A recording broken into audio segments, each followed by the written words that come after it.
ஜனநாயக நாட்டில் போராட்டங்களை தவிர்க்கவே முடியாது. குறிப்பாக தமிழ்நாட்டில் போராட்டங்கள் மூலமாக நிறைய விஷயங்களை நம்ம சாதிச்சிருக்கோம். ஆனால் சில நேரங்களில் புரட்சிக்கான அமைதி போராட்டமாக ஆரம்பிக்கிறது வன்முறையில் வந்து முடியுது. போராட்டம் நடந்ததுக்கான நோக்கம் மறந்து வன்முறையை தான் நியூஸ் சேனல்லையும் சோஷியல் மீடியாலையும் எல்லா இடத்துலையும் ட்ரெண்டிங்காக பேசப்படுது. அப்போது புரட்சி போராட்டமும் வன்முறையும் ஒன்றோடு ஒன்று பிணைக்கப்பட்டதா?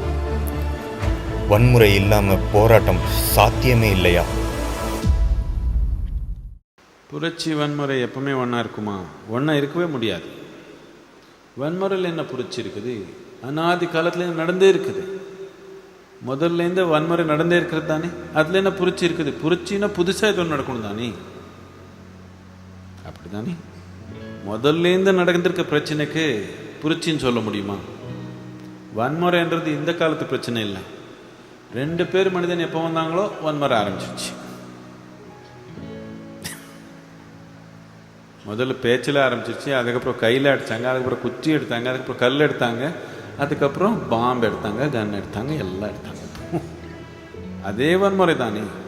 இதில் புரட்சின்னு இருக்குது. வன்முறைக்கு புரட்சிக்கு சம்மந்தமே கிடையாது.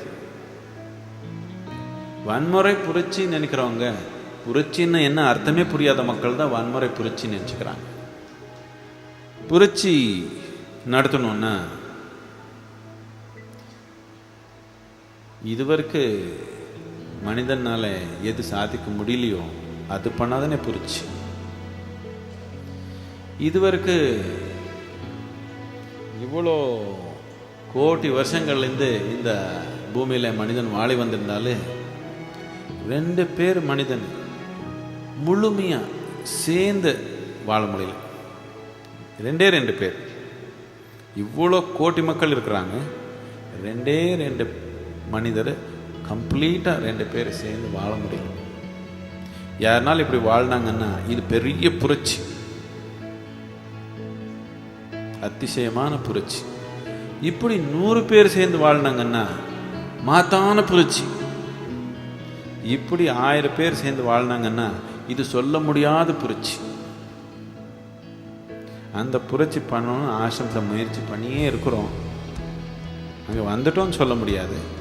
கொஞ்சம் அப்படி ஒரு படி எடுக்கிறோம், ஒரு படி பின்னோக்கி எடுக்கிறோம், முன்னோக்கி எடுக்கிறோம், பின்னோக்கி எடுக்கிறோம், முன்னோக்கி எடுக்கிறோம், இப்படி இருக்கிறோம் நாம்.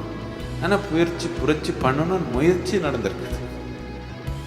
வன்முறையில் எங்கே புரட்சி இருக்குது? இது அநாதி காலத்துலேருந்து இருக்க பிரச்சனை, எல்லாரும் பார்த்துருக்க பிரச்சனை. அதில் இங்கே புரட்சி. புரட்சிக்கு வன்முறைக்கு சம்மந்தமே கிடையாது. நீ சரியில்லை, நான் தான் சரின்னு சொல்லிக்கிறது என்ன புரட்சி? எப்பவுமே பிரச்சனை தானே இது மனிதனுக்கு.